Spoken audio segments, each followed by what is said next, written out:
मैं जब भी कैप्टन अमेरिका का नाम सुनता हूँ तो दिमाग में आता है ये सीन जहाँ कैप अपनी टूटी हुई शील्ड और दर्दनाक घाव लेकर थैनोस और उसकी आर्मी के सामने अकेले खड़े हुए हैं। यह जानकर भी कि वो थैनोस और उसकी आर्मी के सामने क्षणभर भी नहीं टिकने वाले। एक प्रसिद्ध कहावत है, जब जीत निश्चित होती है तो कायर भी युद्ध लड़ लेता है, पर असली योद्धा तो वही होता है जो हार सामने होने पर भी अपने कदम पीछे न हटाए। और ये कहावत कैप पर बिल्कुल सटीक बैठती है। ये जो स्टीव है ये वर्दी वर्ड से भी ऊपर जा चुका है, वर्दी तो नीचे रह गया।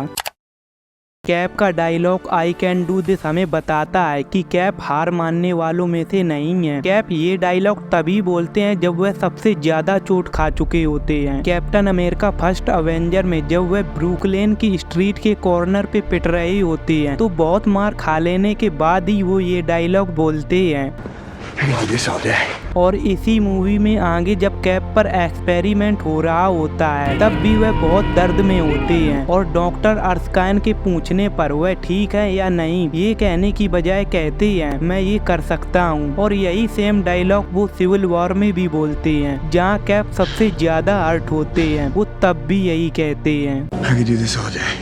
ऐसा नहीं है कि ये कैप की प्रवृत्ति है, ये एक लीडर की पहचान है। लीडर थकते हैं, परेशान होते हैं, पर वो खुद को और अपनी टीम को थोड़ा थोड़ा पुश करते रहते हैं ताकि जो काम वो करने निकले हैं वो पूरा हो जाए। आयरन मैन 3 में टोनी स्टार्क ने कहा था, आप मेरा घर ले सकते हैं, मेरे सारे पैतरे खिलौने भी, लेकिन एक चीज नहीं बदल सकते और वो ये कि मैं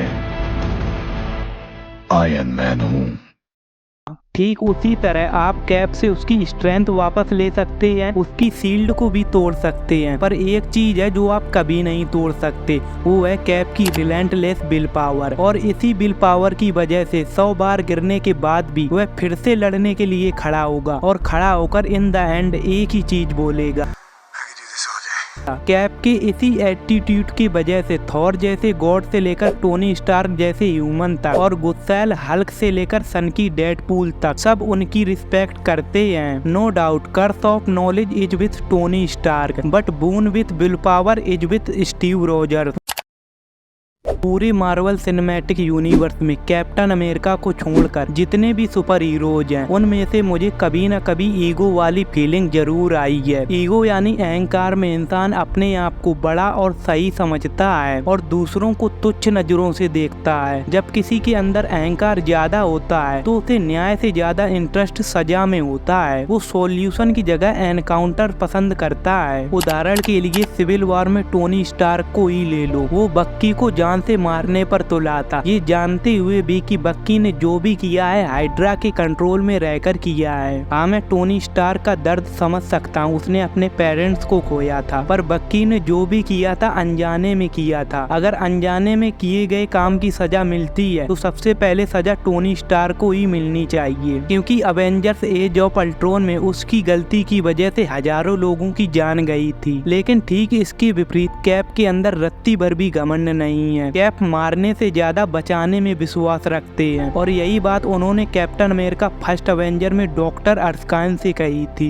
मैं किसी को मारना नहीं चाहता, मुझे दादागिरी पसंद नहीं, फिर चाहे कोई भी हो। इसीलिए कैप के पास शील्ड है, कोई अटैकिंग वेपन नहीं। वो बात अलग है, कैप अपने शील्ड को समय के साथ एज ए वेपन भी यूज करते हैं against bullies because he hate bullies. कभी ना कभी आपके दिमाग में ये सवाल तो आया ही होगा कि कैप के अंदर ऐसी क्या काबिलियत है जो थॉर जैसे गॉड से लेकर गुस्सैल हल्क तक सब उसकी बात सुनते हैं। क्योंकि कैप एक अच्छे लीडर थे, वो टीम को ऑर्डर नहीं देते थे बल्कि साथ लेकर चलते थे और सामने कितनी भी बड़ी चुनौती क्यों ना हो वो सबसे आगे रहते थे। एक सच्चा लीडर वही होता है जिसके साथ एक कमजोर इंसान भी खुद को ताकतवर महसूस करे, ना कि वो जो कमजोर लोगों के साथ खुद को ताकतवर समझे। लीडर यानी सबसे मेहनती। लीडर नए काम शुरू करता है, हर प्रॉब्लम का सॉल्यूशन ढूंढता है और हर गलती की जिम्मेदारी लेता है। और ये सारी क्वालिटीज कैप्टन में कूट कूट के भरी हैं। हैं। अगर किसी इंसान के अंदर इमोशन बिल्कुल ना हो तो उसमें और एक रोबोट में कोई फर्क नहीं होता है, लेकिन अगर किसी इंसान के अंदर केवल इमोशन ही हो और उसमें प्रैक्टिकल अप्रोच बिल्कुल भी ना हो तो वो इंसान सबसे ज्यादा चोट खाता है और दुनिया वाले उसका फायदा आसानी से उठा लेते हैं। इसलिए इमोशंस और प्रैक्टिकल अप्रोच के बीच बैलेंस का होना बहुत जरूरी है और इन दोनों चीजों का बैलेंस हमें कैप्टन के अंदर बहुत बारीकी से देखने को मिलता है। पहले बात करते हैं कैप्टन की इमोशनल अप्रोच की। जब सिविल वॉर मूवी में आयरन मैन बकी को मारने पर तुला था तो कैप अपने बचपन के दोस्त को बचाने के लिए अपने दूसरे दोस्त के खिलाफ चले गए। But he's my friend. So was I. Cap ये बात अच्छे से जानते थे कि बक्की ने हाइड्रा के कंट्रोल में टोनी के पेरेंट का मर्डर किया था, ना कि अपने होशो हवास में। कैप्टन अमेरिका विंटर सोल्जर में जब बक्की कैप को बैक टू बैक पंचेस मारता है तो कैप पलटवार करने की बजाय कहते हैं, I'm not gonna fight you. You're my friend. You're my mission. Then finish it. 'Cause I'm with you to the end of the line.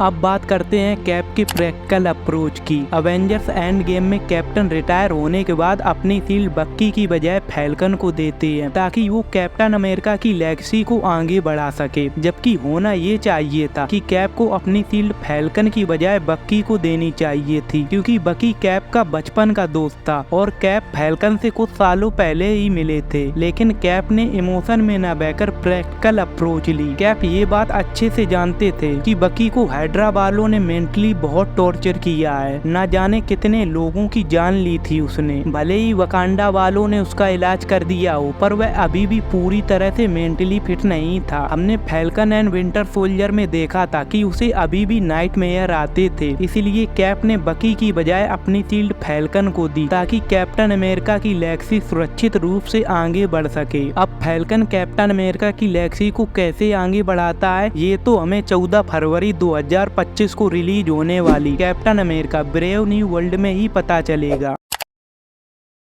हम सब जानते हैं कि कैप इस टाइम को बिलोंग नहीं करते हैं। वो पैदा हुए थे 1918 में और उसी टाइम पीरियड में वो बड़े भी हुए। 1943 में बर्फ में जमना और 70 साल बाद 21st सेंचुरी में जागना और फिर प्रेजेंट वर्ल्ड में फिट होना। स्टीव की ये जो स्टोरी लाइन है वो काफी लंबी है। एक दुबला पतला लड़का जिसे सुपर सोल्जर सीरम दिया जाता है, वो वॉर लड़ता है और 70 साल आगे भी निकल जाता है और उस समय की दुनिया में फिट होने की पूरी कोशिश करता है। जहां अधिकतर लोग एक ब्रेकअप होने के बाद ठीक से आगे नहीं बढ़ पाते हैं, वहीं कैप अपना प्यार, अपना दोस्त, घर सब कुछ छूट जाने के बाद भी फिर से नई शुरुआत करते हैं और अपने आप को मॉडर्न वर्ल्ड में फिट करने की पूरी कोशिश करते हैं। अगर आप खुद को कैप की जगह रखकर देखो तब समझ आएगा कि कैप के लिए ये कितना मुश्किल रहा होगा। सिर्फ 2 ही चीजों ने उसे मॉडर्न वर्ल्ड से जोड़े रखा था, एक अवेंजर्स का साथ और दूसरी अर्थ की प्रोटेक्शन। स्टीव की असली जगह 1940s में ही है जहाँ से वो बिलोंग करता है। कैप को सुपर सोल्जर सीरम दिया गया था हिटलर की नाजी आर्मी से लड़ने के लिए। तब स्टीव की ग्रुप में भी सोल्जर थे जो उसे बैटल फील्ड में सपोर्ट करते थे। उसके दुश्मन के पास भी एक पूरी आर्मी थी जो बंदूक और बॉम्ब से लड़ते थे। लेकिन इतने समय अंतराल बाद जो स्थिति अवेंजर्स एंड गेम में थी वो काफी अलग थी पुराने टाइम से। इस समय दुश्मन है थैनोस जो बंदूक या बॉम्ब से नहीं बल्कि रियलिटी को सैटर करके लड़ता है, टाइम से खेल सकता है। यहाँ तक कि जो से बैटल फील्ड में सपोर्ट करते हैं वो है थॉर,